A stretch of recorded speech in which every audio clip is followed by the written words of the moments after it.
Baik, mungkin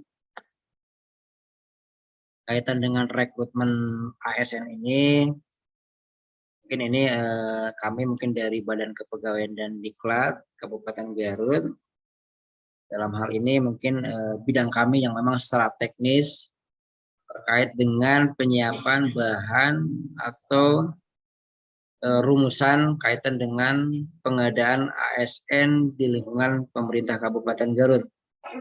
Ini perlu kami sampaikan mungkin kepada adik-adikku sekalian, khususnya ini alumni Stikes, baik dari lulusan bidan, perawat, maupun lainnya, mungkin ini dari farmasi ya Pak ya, analis kesehatan.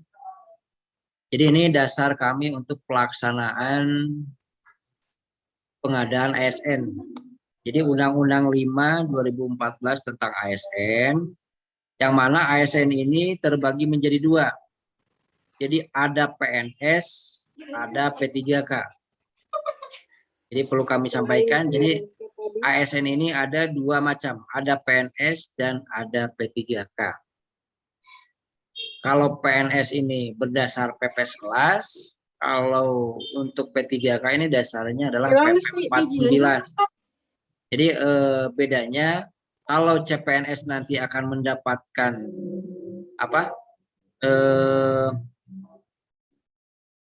jaminan pensiun, kalau P3K ini tidak mendapatkan jaminan pensiun, dan persyaratannya juga kalau PNS ini minimal 18 tahun dan maksimal 35 tahun.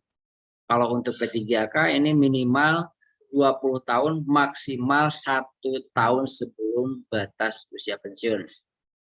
Kemudian ini poin 4, ini dasarnya juga Permen PAN 27, ini yang tentang teknisnya pengadaan PNS. Kemudian Permen PAN 28 ini untuk khusus fungsional guru, dan nomor 6-nya adalah Permen PAN 29 ini untuk pengadaan P3K jabatan fungsional, diantaranya itu untuk tenaga kesehatan. Kemudian ini juga Kemenpan 980, ini kaitan dengan surat tanda registrasi atau STR. Ini mana jabatan-jabatan mana yang memang diwajibkan harus adanya surat tanda registrasi. Kemudian ini Kemenpan RB ini 981 tentang persyaratan sertifikasi dan seleksi kompetensi tambahan. Jadi ini dasar kalau untuk pengadaan P3K, karena P3K itu beda halnya dengan PNS. Kalau PNS itu langsung dari umum, kalau P3K ini harus ada pengabdian. Jadi bedanya sekali lagi, kalau P3K ini harus ada pengabdian. Sudah Pak. Ya. Kemudian ini Perka 14 tentang petunjuk pengadaan PNS. Mungkin ini secara umum ini dasar-dasar pelaksanaan kami kaitan dengan rekrutmen PNS. Nah, mungkin ini kami informasikan dari data yang kemarin. Ini data kemarin kami, ini pemerintah Kabupaten Garut ini formasi tahun 2021 itu ada 507 formasi. Yang mana rinciannya ada tenaga kesehatan dan ada tenaga guru dan maupun tenaga teknis. Yang mana di sini tenaga kesehatan dari PNS itu sebanyak 84 formasi, dan untuk dari P3K ini sebanyak 214 formasi. Jadi kurang lebih total untuk formasi tenaga kesehatan untuk 2021 ini ada 298. Jadi ini memang formasi atau kuota terbanyak untuk 2021 dari tenaga kesehatan. Mungkin ini untuk guru ini dari Kemendikbud. Nah, ini mungkin susunan kepanitiaan kami. Jadi kami ini bukan hanya PKD sebetulnya kaitan dengan panitia seleksi pengadaan AS ini, tapi kami hanya sebatas BKD ini kesekretariatan Panseldanya pengadaan ASN Kabupaten Garut. Nah, dari total kemarin pelamar bahwa Kabupaten Garut dari tenaga kesehatan dari formasi 84 ini ada 458. Tadi sudah sampaikan oleh Pak Ketua Stikes bahwa lulusan Stikes Karsahusada ini kalau kalau salah dengar itu kurang lebih 500 ya Bu ya, alumni, atau itu per tahun atau seperti apa tuh? Nah, itu. Jadi formasi nakes CPNS ini 84 ini yang pelamar itu ada 458. Kemudian dari nakes yang dari tenaga kesehatan dari formasi P3K ada 1078. Jadi total pelamar tenaga kesehatan ini kurang lebih ada 1.500 melamar dari jumlah formasi 298. Ini mungkin total keseluruhan P3K yang melamar dan CPNS. PNS pelamarnya adalah 4.866 dan P3K ini ada 1.078. Jadi untuk P3K 2021 hanya untuk formasi tenaga kesehatan. Adapun ini formasi-formasi yang memang langka di kami untuk 2021 ini dari formasi CPNS saja ini ada 9 formasi atau 8 jenis jabatan khususnya dokter spesialis yang memang tidak ada atau tidak peminatnya, tidak ada yang pelamarnya. Adapun untuk jabatan-jabatan yang lain seperti nutrisionis atau pereka medis itu di formasi yang kami buka juga itu sangat terbatas, sehingga ada beberapa jabatan-jabatan yang memang dimungkinkan dari 214 yang sudah kami buka itu hanya 144 saja yang dapat terisi. Jadi ada 70 formasi yang tidak ada pelamar ataupun yang mengisi dari para peserta.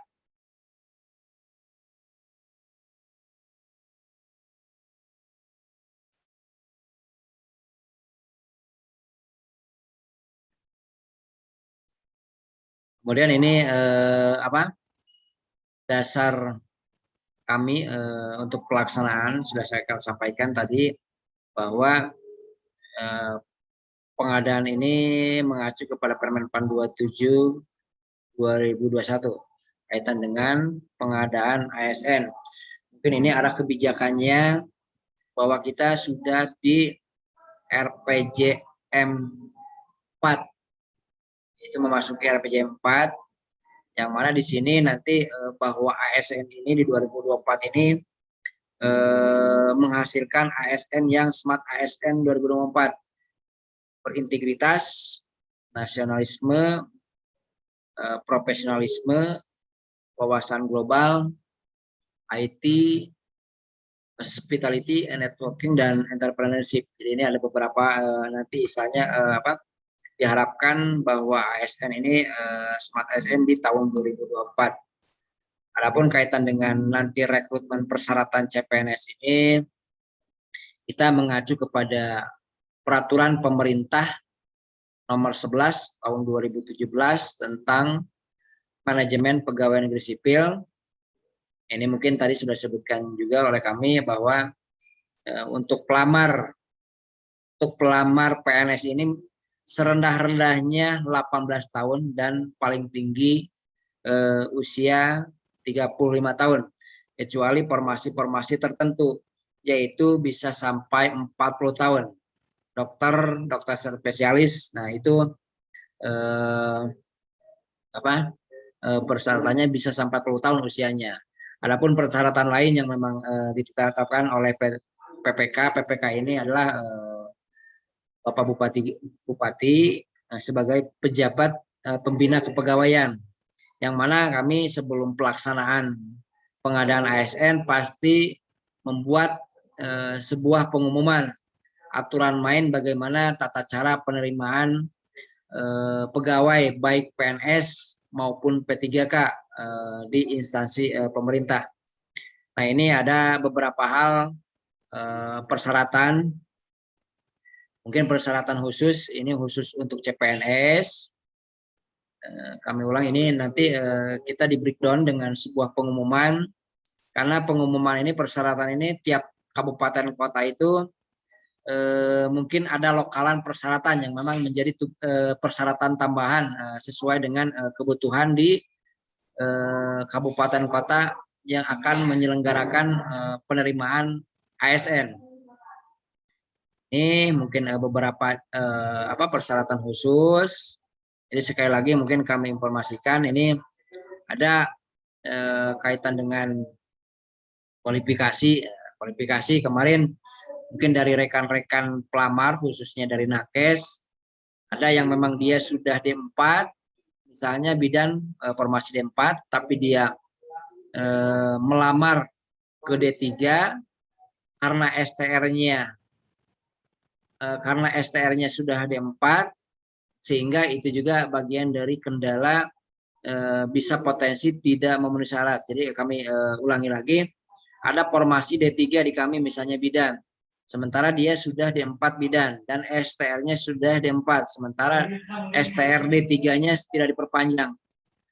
Padahal yang dipersyaratkan adalah karena memang D3, STR-nya juga wajib STR D3-nya. Ini yang ada potensi tidak memenuhi syarat kaitan dengan persyaratan nanti Bapak dan Ibu. Kemudian STR, nah ini pelamar yang melamar pada kebutuhan jenis tenaga kesehatan, bahwa di sini dipersyaratkan STR itu harus melampirkan. Jadi bukan internship sesuai jabatan yang dilamar. Pertama, STR-nya harus dikeluarkan oleh instansi yang berwenang. Kemudian STR-nya harus masih berlaku pada saat pelamaran yang dibuktikan dengan tanggal masa berlaku. Kemudian STR yang diunggah pada SCASN dan dilakukan verifikasi terhadap kesesuaian STR. Itu yang memang tadi tidak sesuai. Dia melamar ke D3, sementara STR-nya D4, sementara STR D3-nya tidak diperpanjang karena STR merasa dia sudah D4, sehingga perpanjangan STR-nya hanya STR D4 saja. Jadi sekali lagi, ini STR-nya yang harus masih berlaku waktu pendaftaran. Jadi ada beberapa yang memang istilahnya STR-nya tidak berlaku dan melamar, sehingga ini juga pasti tidak memenuhi syarat oleh kami, mungkin dari tim kami sesuai dengan persyaratan yang sudah kami informasikan melalui pengumuman. Kemudian daftar-daftar jenis tenaga kesehatan yang disyaratkan STR ini mengacu kepada Permenpan 980 tahun 2021 yang dapat dilihat melalui linknya. Jadi kami ada link atau websitenya Pemda Garut dan BKD Garut. Kalau Pemda Garut melalui www.garutcup.go.id. Untuk BKD Garut www.bkd.garutcup.go.id. Jadi ini dua hal atau informasi pengumuman kami manakala ada rekan-rekan yang memang berminat melamar nanti untuk menjadi sebagai pegawai aparatur sipil negara.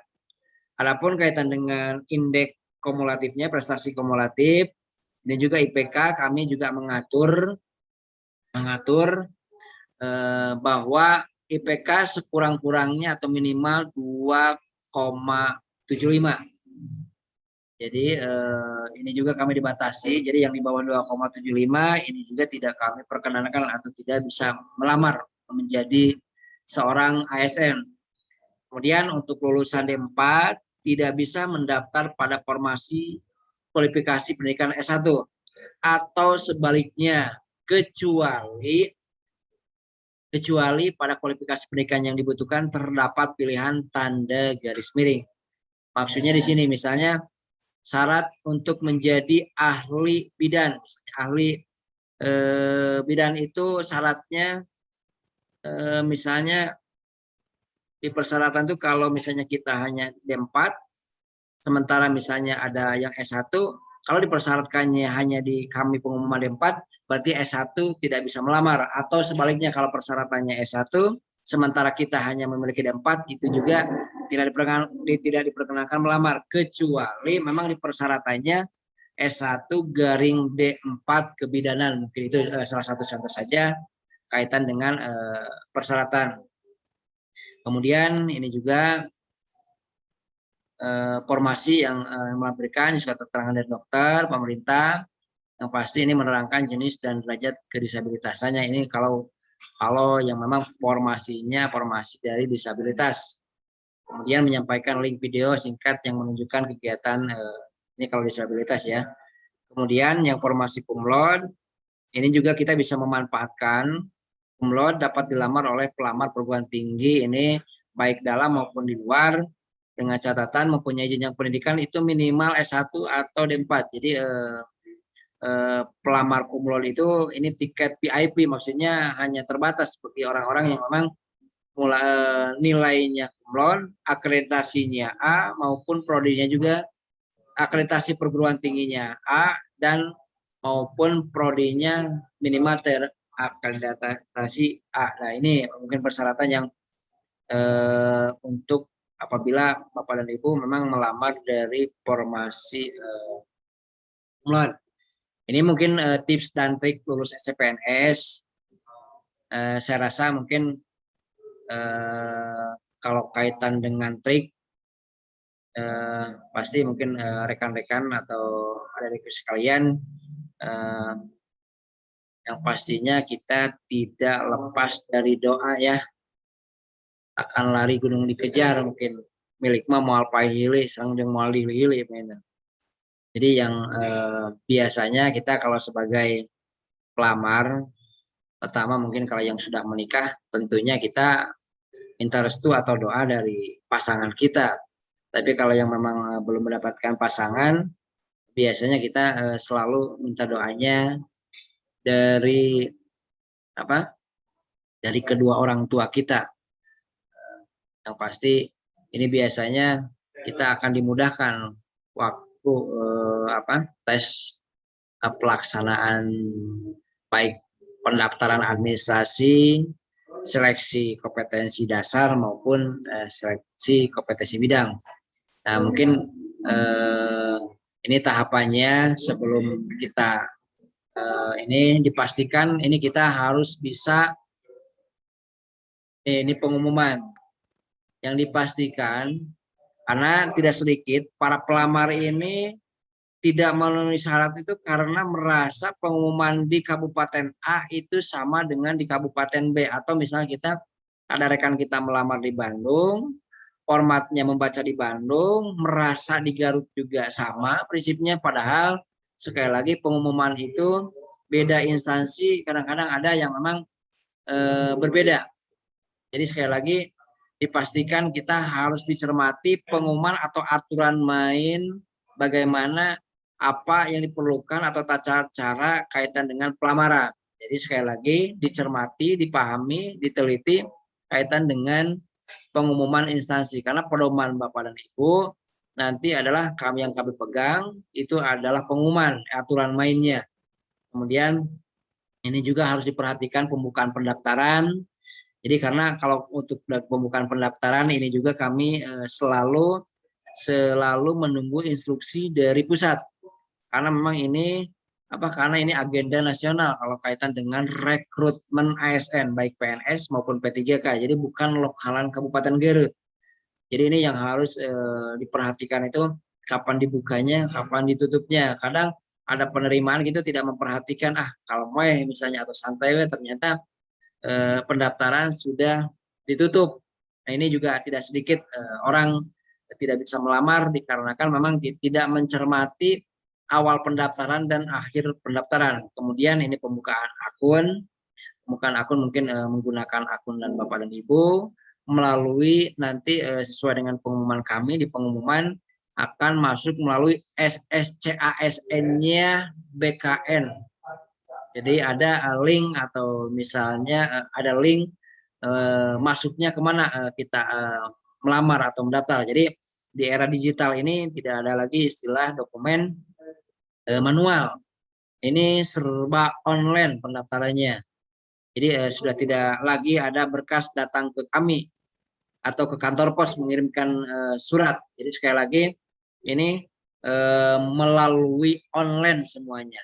Nah, ini mungkin dari pengumuman. Nah, bacalah dan cermati pengumuman, cermati mengenai dokumen apa saja yang perlu diunggah. Jadi sekali lagi ini dokumennya ini dokumen asli. Nah, ini satu ya foto, salah satu foto. Di pengumuman itu foto menggunakan latar merah saja, tidak sedikit pelamar yang tidak memenuhi syarat itu dikarenakan karena pas fotonya saja berlatar bukan merah. Ini juga potensi tidak memenuhi syarat. Nah, kemudian surat lamaran juga di pengumuman biasanya kami jelaskan pengumuman ini harus titik. Nah, jadi manakala rekan-rekan atau Bapak dan Ibu mengirimkan surat lamaran ke kami tidak menggunakan atau misalnya mesin titik itu juga potensi tidak memenuhi syarat. Jadi sekali lagi dicermati karena kami pasti memberikan contoh atau lampiran bentuk surat lamaran itu harus seperti apa. Jadi Bapak dan Ibu tinggal ngetik identitas diri saja. Jadi kaitan dengan isi atau kedalamannya surat lamarannya kami sediakan biar ada keseragaman. Nah, kemudian ijazah atau serdik atau STR, nah ini juga ijazah yang pasti ini harus ijazah asli yang di-scan. Jadi manakala ketahuan Bapak dan Ibu mengupload ijazah yang bukan aslinya, pasti ini juga potensi tidak memenuhi syarat. Tadi sudah disebutkan ini STR yang masih berlaku. Kemudian ini juga harus scan KTP.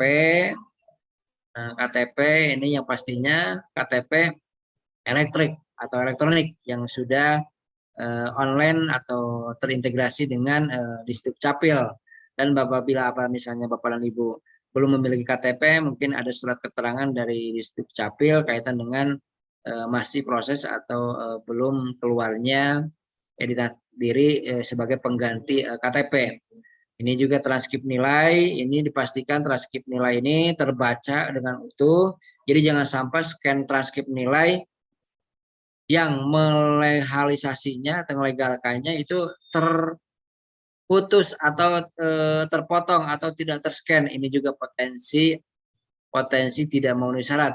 Nah, adapun dokumen-dokumen pendukung lainnya dipastikan nanti akan sesuai dengan aturan main. Pasti di pengumuman dokumen pendukung itu apa saja. Nah, ini memang tiap tahun itu berbeda persyaratan. Yang pasti kita menyediakan help desk.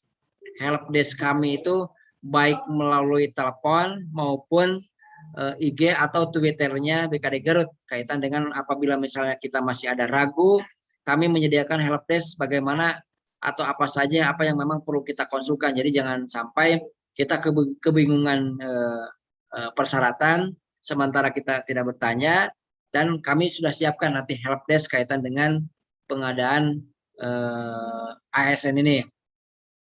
Ini mungkin pembukaan tadi sudah, pembukaan akun, pendaftaran, ujian. Nah, ujian seleksi yang pasti kalau yang sudah gitu ya, kami triknya bagaimana sih sebetulnya trik supaya lulus. Yang pasti di sini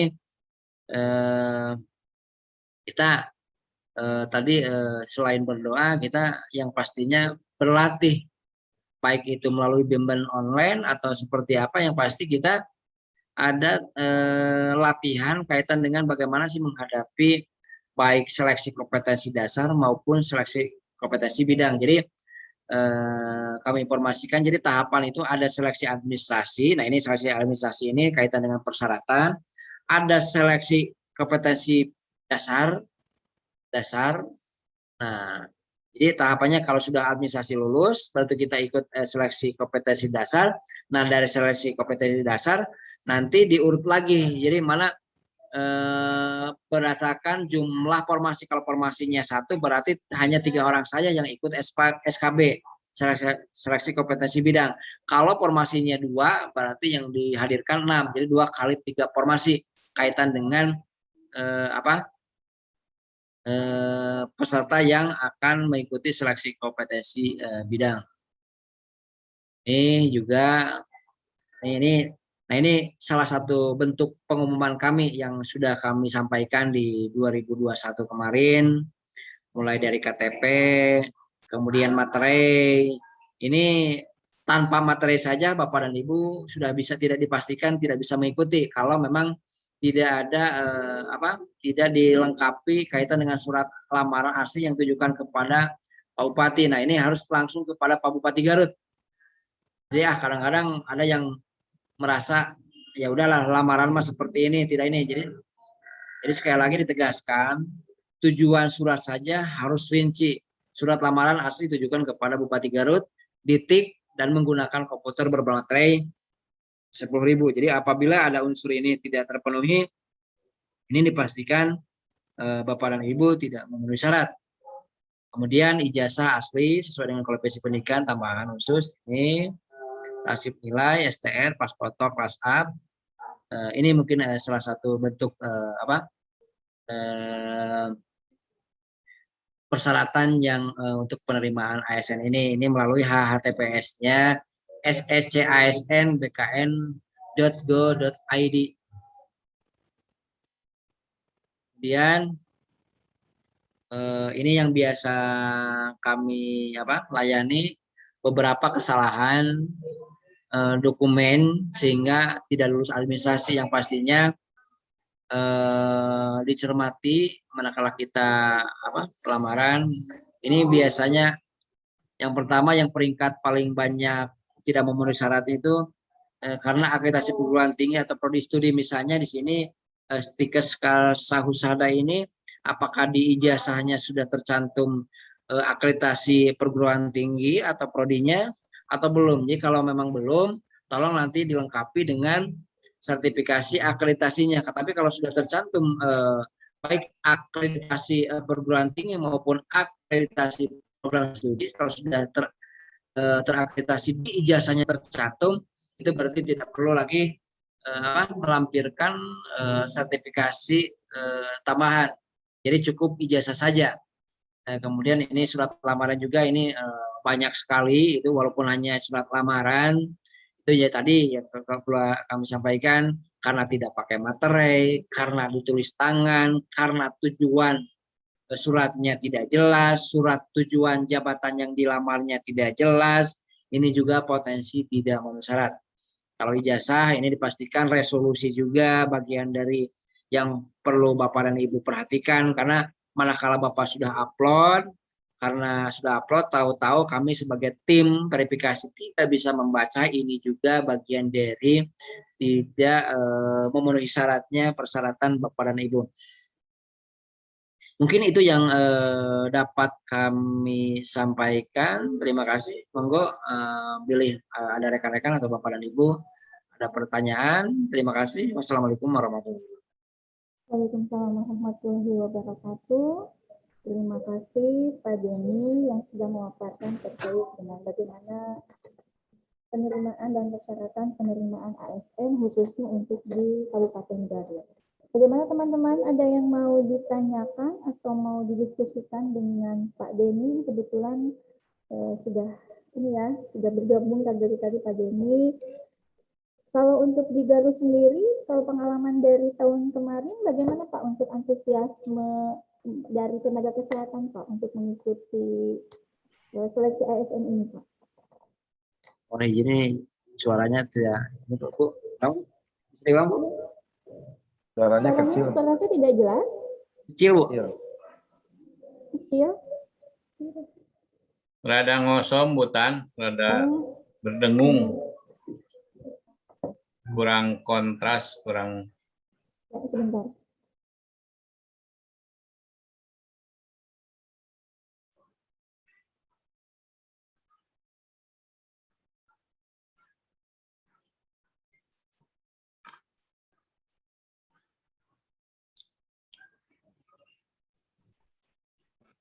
Ya, apakah suara bisa terdengar sekarang? Ya, jelas Bu sekarang. Ya Pak Denny, kalau untuk pengalaman dari tahun-tahun sebelumnya terkait dengan antusiasme dari nakes untuk mengikuti ASN itu bagaimana Pak? Ya tadi mungkin di slide kami. Jadi untuk 2021 kemarin Bu yang sudah kami laksanakan, bahwa dari formasi 570 ini, formasi nakes untuk PNS-nya sebanyak 84 ini, antusias yang pelamarnya itu ada 450-an lebih Bu, 450.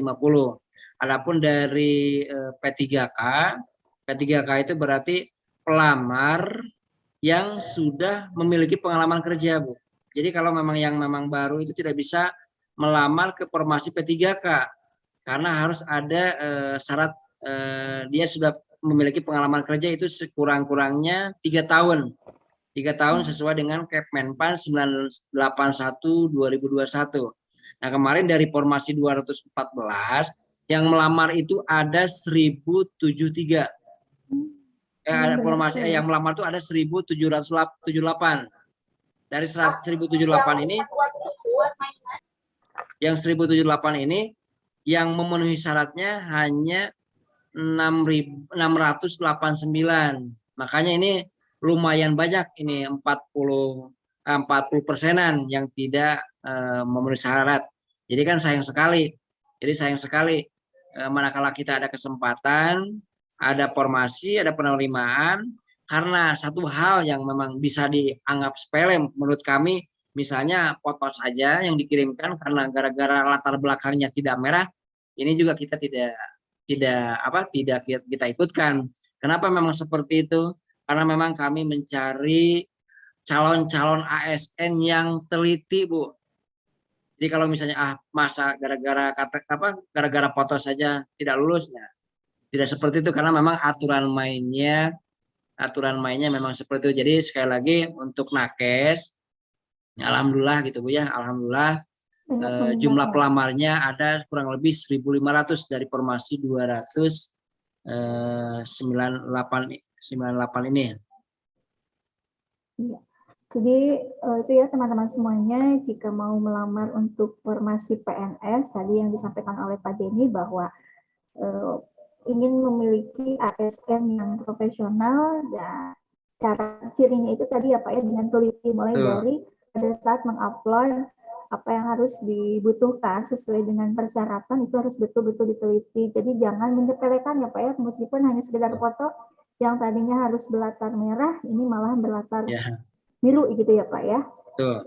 Maka silakan teman-teman, ini kesempatan yang luar biasa sekali, karena kalau untuk tahun ini kapan Pak biasanya untuk dibuka PNS-nya Pak untuk ASN ini? Kalau periode ASN ini sesuai dengan agenda nasional, biasanya kami mendapatkan formasi itu di bulan April, Bu. Di bulan April kita mendapatkan formasi dulu.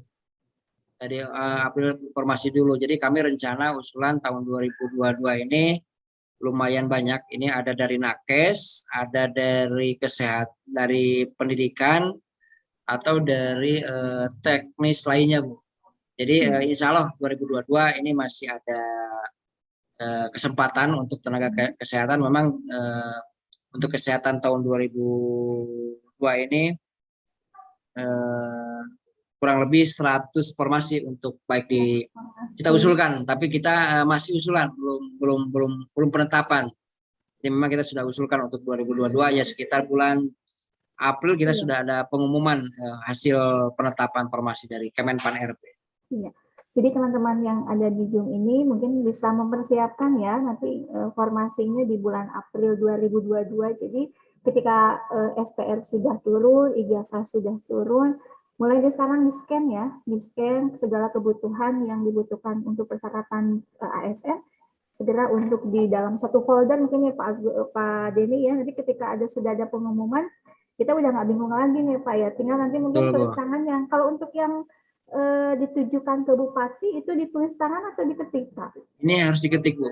Diketik. Jadi kita sediakan formatnya Bu di pengumuman. Jadi nanti pengisian di pengumuman itu ada surat lamaran, ada surat pernyataan siap ditempatkan, tidak meminta pindah minimal sekurang-kurangnya 10 tahun.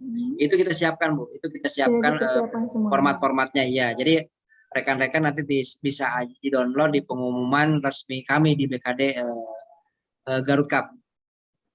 Ya. Itu ya teman-teman semuanya, bagaimana ada yang mau didiskusikan? Mumpung ada Pak Denny di sini, ini ada yang dari kolom chat ya. Saya bacakan terlebih dahulu. Bu Tantri boleh? Ini dari kolom chat.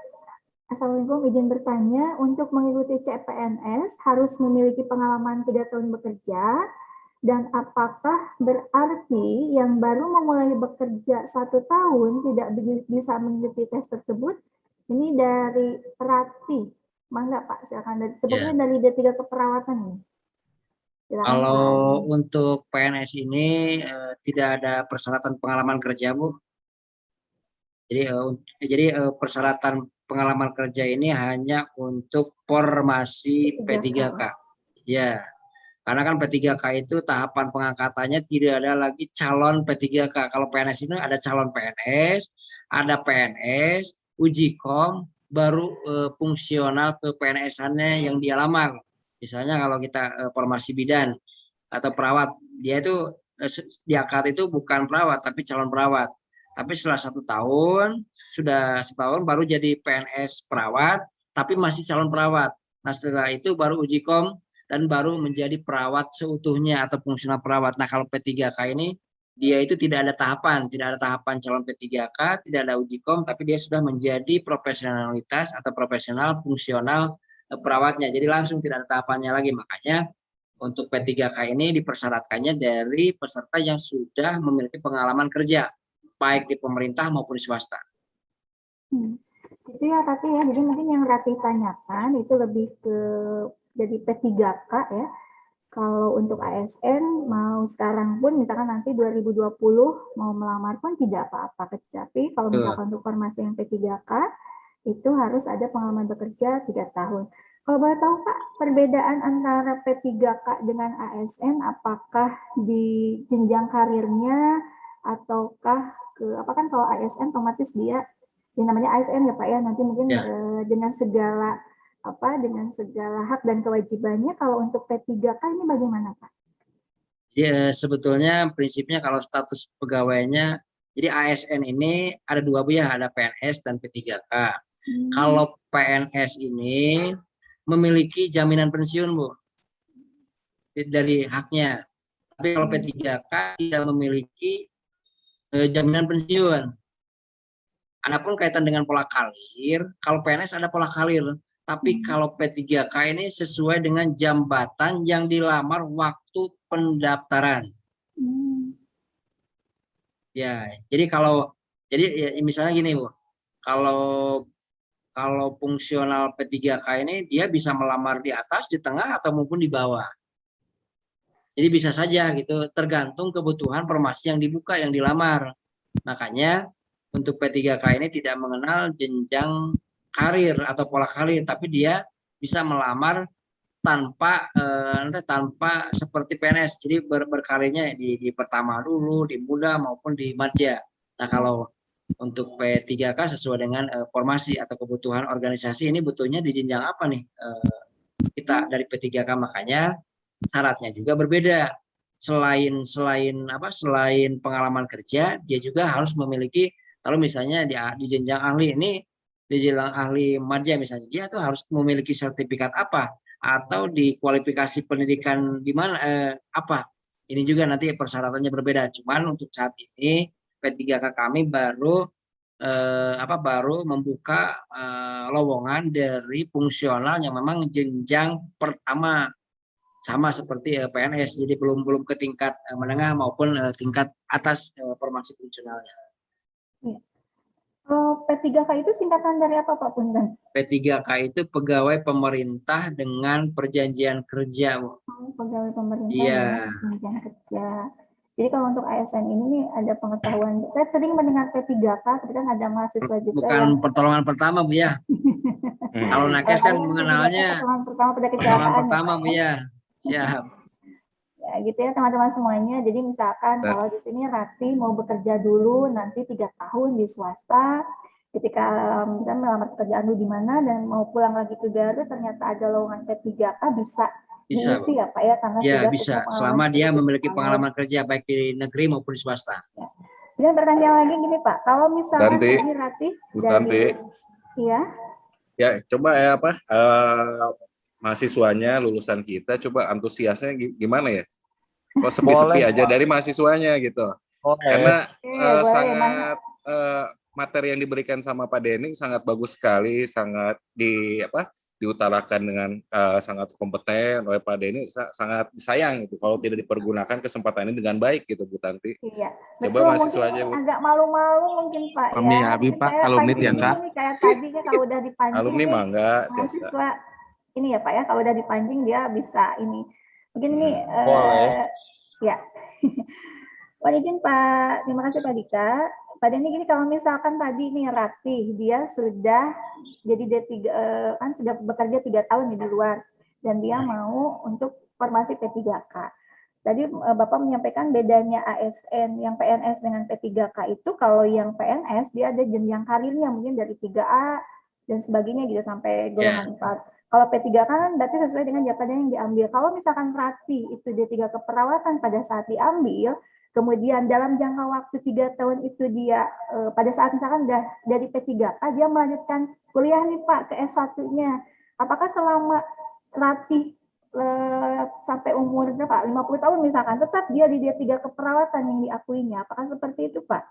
Ya, untuk sementara itu regulasinya seperti itu Bu. Jadi istilahnya untuk P3K ini berdasarkan jenjang atau jabatan yang waktu pertama dilamar.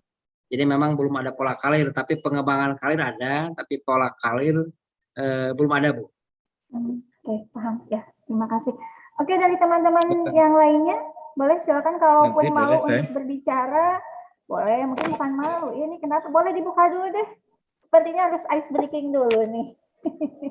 Izin Bu, izin bertanya. Boleh, silakan. Disebutkan namanya ya. Latif Bu, yang tadi Bu. Latif dari prodi apa?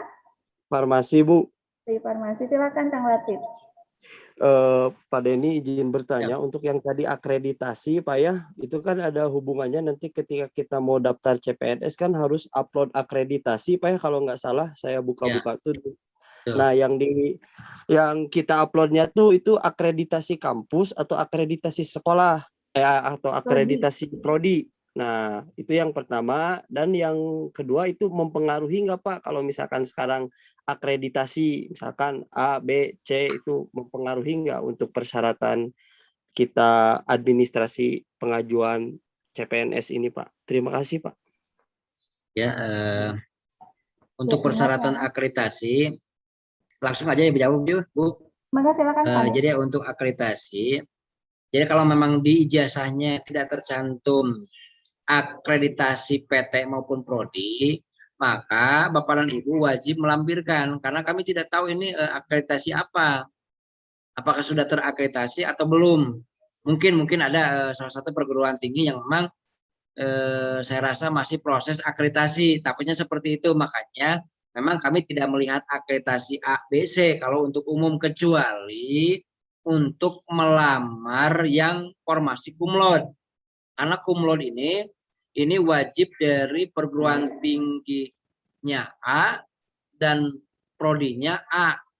Nah, ini yang wajib diupload. Tapi kalau untuk yang formasi umum atau disabilitas, selama ada baik di ijazah atau kalau tidak di ijazah, makanya harus mengupload akreditasi perguruan tingginya dan akreditasinya prodi. Mungkin itu Pak Latif. Jadi dua-duanya mungkin ya Kang Denny ya. Jadi akreditasi yang stikesnya sama akreditasi dari prodi farmasinya. Dan pertanyaan dari Latif satu lagi Pak, apakah akreditasi ini mempengaruhi atau bagaimana? Mungkin kalau misalkan akreditasinya masih C, apakah bisa mempengaruhi terhadap? Kita tidak melihat akreditasi A, B, C, kecuali memang formasi yang cum laude itu wajib A. Makanya kalau yang cum laude itu terbatas pelamarnya juga. Kalau akreditasi yang memang nilai A, prodinya A atau nilainya juga A, kan itu hanya beberapa orang saja. Justru ini jalur khusus kalau memang bisa dimanfaatkan. Kita melalui cum laude. Jadi sekali lagi kami sampaikan, tegaskan bahwa akreditasi ini kita tidak mempengaruhi nilai, tapi yang pasti selama terakreditasi itu sudah memenuhi syarat. Hatur nuhun Pak. Ya. Terima kasih. Itu mungkin ya Latif. Ada lagi yang mau disampaikan, ditanyakan di satu pertanyaan lagi? Silakan. Boleh saya Bu? Boleh silakan. Enggak Pak. Ini Pak, terkait teknis mungkin kan tadi diinformasikan untuk persyaratan P3K yang penting ada pengalaman atau pengabdian, Pak. Karena kan memang apakah memang berarti kan dari swasta nanti bisa masuk ke ranah P3K untuk formasi P3K dari luar yang di instansi pemerintah lah, untuk pekerjanya di instansi pemerintah.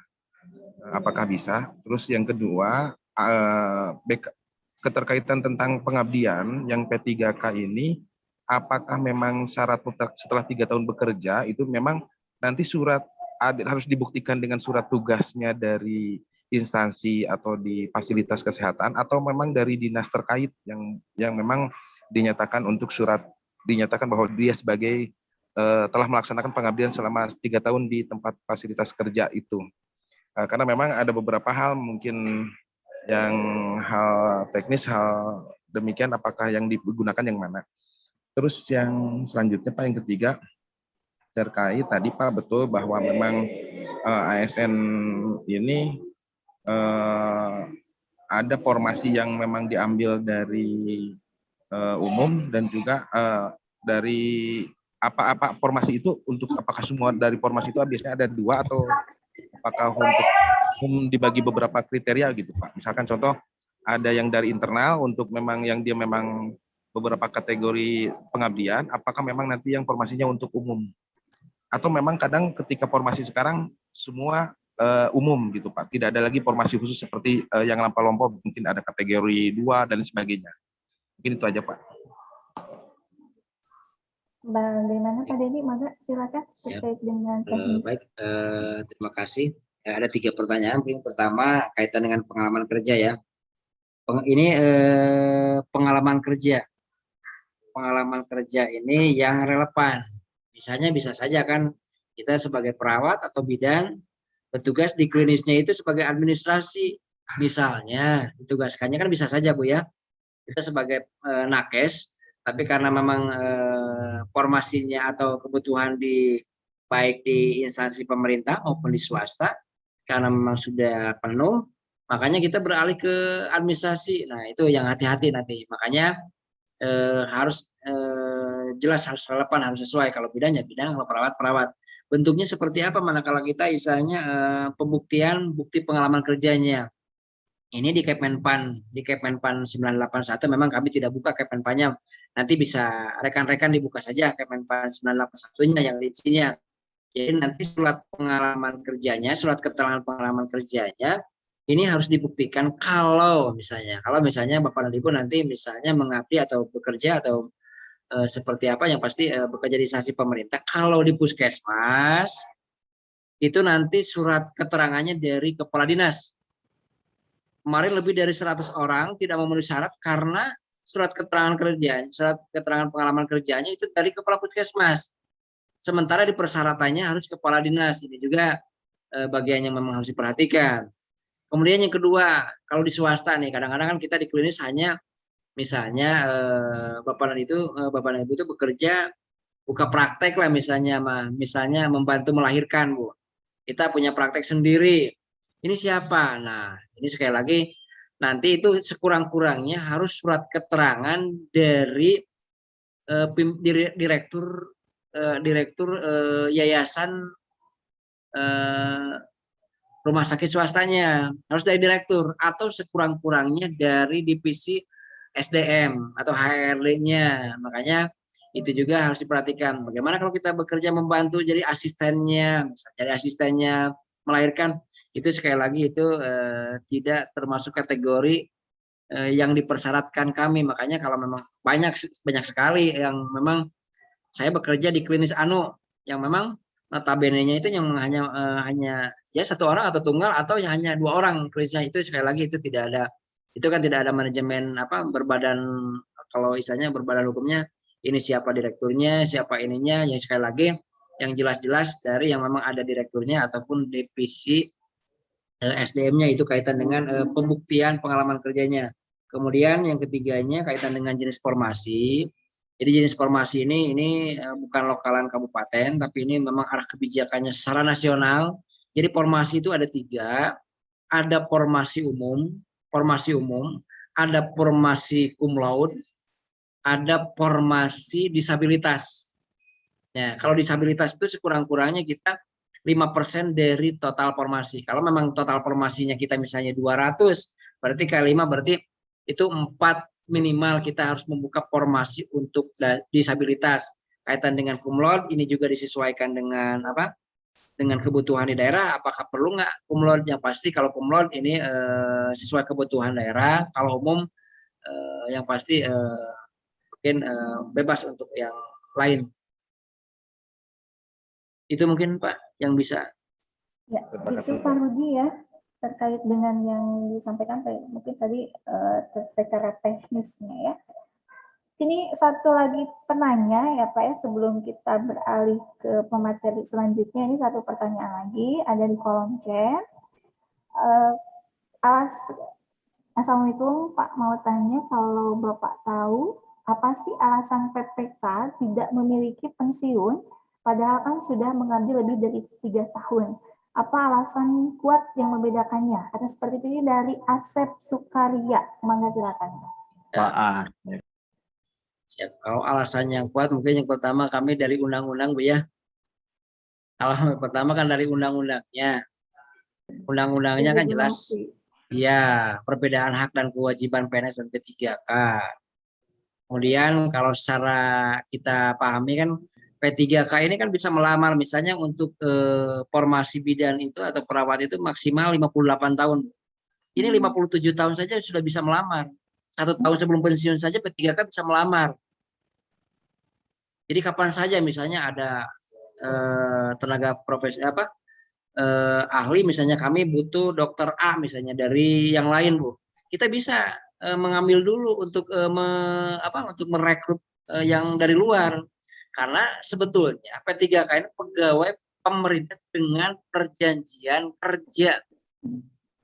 Jadi 1 tahun saja sebelum pensiun bisa bekerja dulu sebagai P3K. Mungkin itu yang bisa kami jawab. Jadi sekali lagi mungkin kalau berbicara alasan, ya alasannya kami mulai dari PP, undang-undangnya seperti itu mungkin Bu. Jadi regulasi ya Pak ya, karena kita memang terkait dengan kita dan negara hukum ya Pak ya, semuanya ada aturan mainnya, ada regulasinya. Baik, terima kasih teman-teman semuanya. Bisa saya simpulkan, jadi tadi untuk PNS ini atau untuk ASN ini ada jalur PNS yang seperti biasanya, ada yang umum, ada yang cum laude sama disabilitas, kemudian dari P3K. Kalau untuk yang jalur ASN yang umum, cum laude dan disabilitas itu tidak, maksudnya mau baru lulus pun itu boleh mengikuti. Boleh Bu. Kalaupun untuk yang P3K itu minimal harus punya pengalaman kerja 3 tahun dan itu dari kepala dinas dulu ya Pak ya untuk surat keterangan dari minimal kepala dinas. Kemudian kalau untuk P3K tidak dibatasi usia ya Pak ya, yang penting 1 tahun sebelum BUP, 1 tahun sebelum pensiun. 1 tahun sebelum pensiun, jadi minimal 20 tahun. Jadi kalau P3K ini saya udah 18 tahun nih, tapi saya sudah mengabdi 3 tahun tetap. Undang-undangnya minimal 20 tahun dan maksimal itu 1 tahun sebelum pensiun. Kalau jadi guru berarti 59 karena 60. Kalau nakes karena pensiunnya 58 berarti 57 maksimal melamarnya. Jadi kalau teman-teman di sini mungkin ini banyaknya baru besok insya Allah wisuda tanggal 30, mungkin lebih condongnya ke ASN ya Pak ya, ke ASN yang PNS yang jalur umum seperti itu. Jadi terkait dengan akreditasi, nanti menyertakan akreditasi prodi dan stikesnya, tidak untuk nilainya itu tidak menjadi ini ya Pak ya, kecuali kalau yang cum laude, ya kalau jalur yang cum laude berarti sekolahnya juga harus A dan prodinya pun harus nilainya A. Kemudian usianya juga maksimal 35 tahun untuk ASN seperti ini. Kalau misalkan teman-teman di sini baru usia 23 tahun, ini kesempatan yang sangat luar biasa sekali. Insya Allah untuk Kabupaten Garut nanti pembukaan formasinya di bulan April tahun 2022. Makanya silakan sering-sering mungkin cek media sosialnya BKD Kabupaten Garut. Adakah Pak untuk BKD? Ada Bu, ini jadi ada Garut Cup, ada BKD Garut Cup. Ya, teman-temannya silakan mulai stalking nih Garut Cup sama BKD Garut Cup. Oke, itu saja mungkin Pak Denny. Terima kasih. Iya, mohon maaf. Semuanya luar biasa sekali. Ini materi Nuhun, kita Pak hari Denny. ini luar biasa Ibu, ya, Pak menambah Andika, wawasan kita. Saya sami Pak. Kepada Bapak Elang atau Pak Andika yang akan menyerahkan sertifikat kepada Pak Denny. Pak. Nuhun. Sami-sami Bapak. Maka sama Pak Dika aja mungkin Pak untuk Mangga menyerahkan. sok Pak Dika, mangga Pak Dika. Silakan.